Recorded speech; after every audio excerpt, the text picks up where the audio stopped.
And I was glad that some of my colleagues here went over what they did because I'll try to build on that. I'll be focusing on renewable energy tonight. And that includes both solar and wind, and then get into a little bit about what's coming in 5 to 10 minutes sometime. So, if you walk away with nothing else tonight, I'd like you to remember that solar market transformation is underway, and it's not just happening on the coast or in Germany and China, but it's happening here in Minnesota. And it's pretty exciting. I'll go over some statistics and some trends. The other thing I want you to know is that every community has a solar resource. And we're encouraging people to start thinking about their solar resource. And actually here you have wind too. I gotta remember where I am. But think of these resources as ones to be developed and to incentivize local economic development opportunities.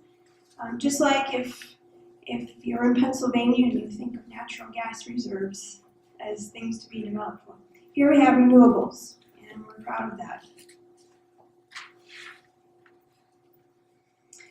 It was just a little more than a year ago when Minnesota got 0.01% of its electricity from solar energy.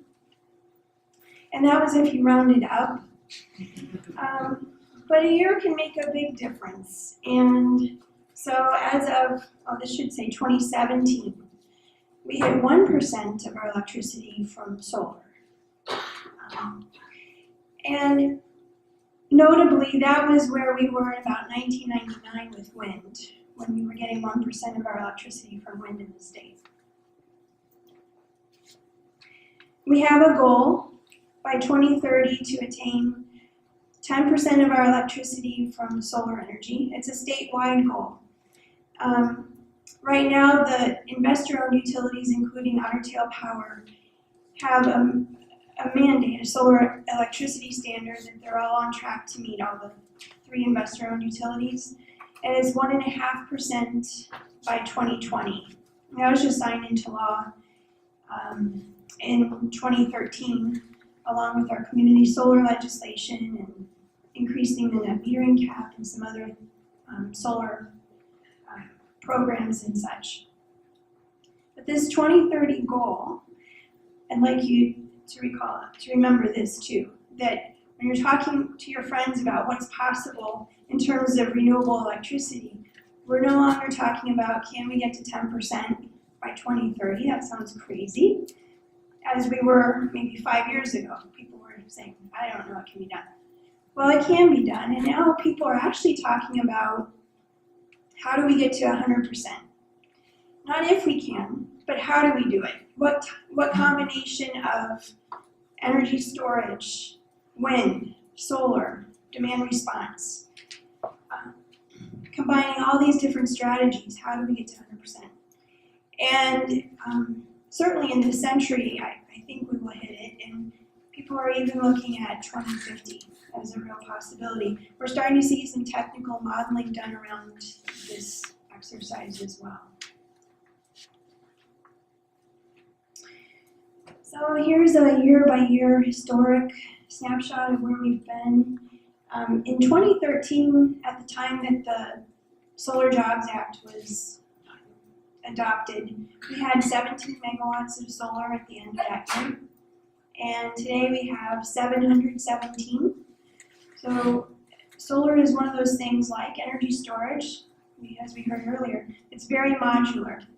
It's not like building a gas plant where it takes years of planning and permits, etc. But solar can go up very quickly, which is how we're at 1% of our electricity today. The different color coding, it's noteworthy that as we really ramp up, mostly this has been utility scale. So while we're still seeing that slice of blue, which represents residential, that's still increasing over time in terms of the rate of deployment. But most of our capacities come from community solar and utility scale solar projects, just a handful in the state. Here's a projection. It just goes to 2020, and we predict by the end of this decade we should easily hit a gigawatt of solar capacity. You see right there, we're at 715 today. At the end of 2017, that's our preliminary number. And we're being conservative here. We're just stating what we're seeing in terms of what the utilities are telling us in their filings with that Public Utilities Commission that was mentioned earlier. So Otter Tail is part of this. I think they plan on 30 megawatts of new solar capacity by the end of the decade, and that'll help them meet their solar electricity standard. Minnesota Power has a similar number.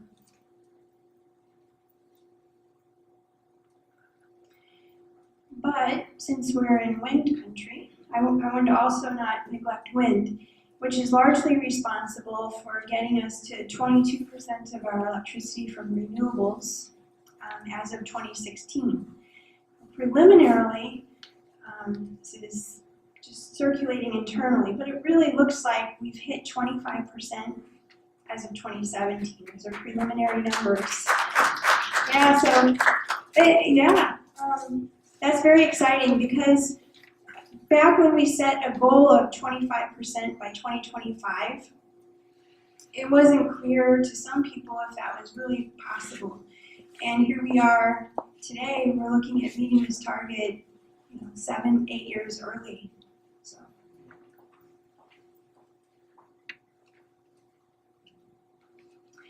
And here's a couple of graphics showing where we came from, 2006 to 2016. You'll see the black hunk of coal there is shrinking in terms of the proportion of energy that we get from coal. Cut nearly in the past decade, it's dropped by a third. And while renewables has tripled, and that largely means wind. So wind is a significant resource. We have a little over 3.5 gigawatts of wind capacity in the state right now, as compared to 700 megawatts of solar. And here's that information through 2013, where you can see a steady increase. Carbon intensity is going down. That's the amount of carbon we produce for every unit of energy. And so as we clean our grid, and your utilities do the same, we're all investing, they're investing in wind and solar, our carbon intensity goes down. And what's really important about this is that while in 2008, we had a recession, electricity use dropped, and our overall carbon emissions dropped. Meanwhile, we're starting to recover, but we don't see carbon emissions going up as we use more electricity. And we don't see that our economic development, therefore, is tied to the amount of electricity we use or the amount of emissions produced. So that's really important to realize, and that's going on nationally, I would say, too, not just in Minnesota. Policy is really important, and so I was glad to hear people talking about PURPA, net metering. Minnesota was the first state to adopt net metering back in 1981, is when we passed the law, and that's where we can offer people compensation for their self-generation at retail rate for up to 40 kilowatts of capacity. It's higher now for IOUs, but this has been the bedrock of this nascent self-generation adoption that we've seen. Really important. And I know that there's concern, well, it's not perfect though. However, I would just say, we're not Australia, we're not Hawaii. We don't have 1 in 5 homes that are installing solar. Net metering doesn't work in those cases where you've got 20% of the homes that have solar. You can't be compensating people at retail rate.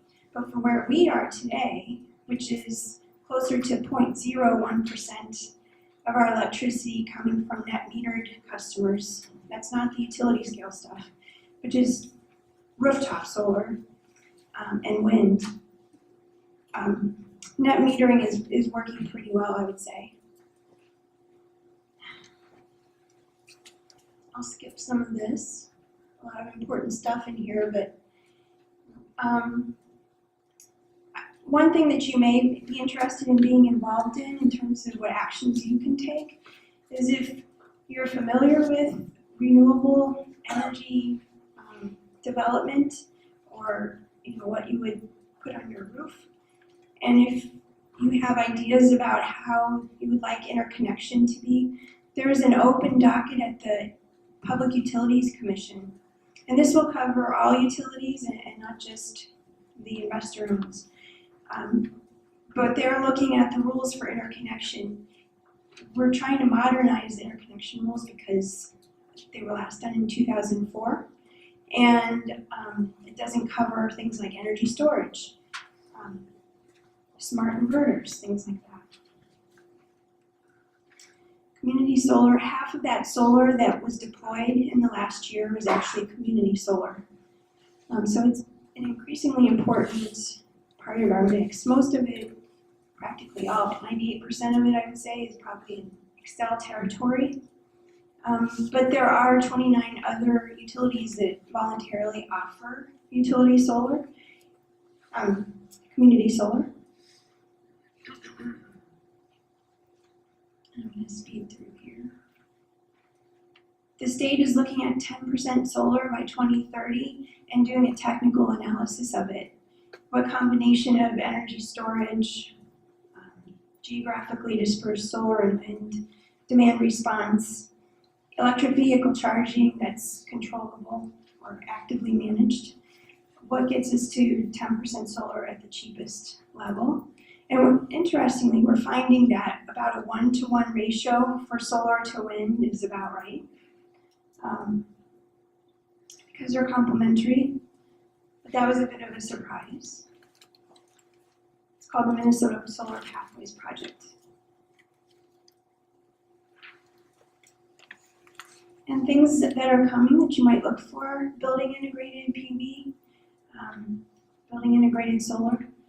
So that could be part of a roof. We've seen the Tesla product that's being deployed in other markets. It'll come to Minnesota as well. And windows, skylights, etc., that can produce power.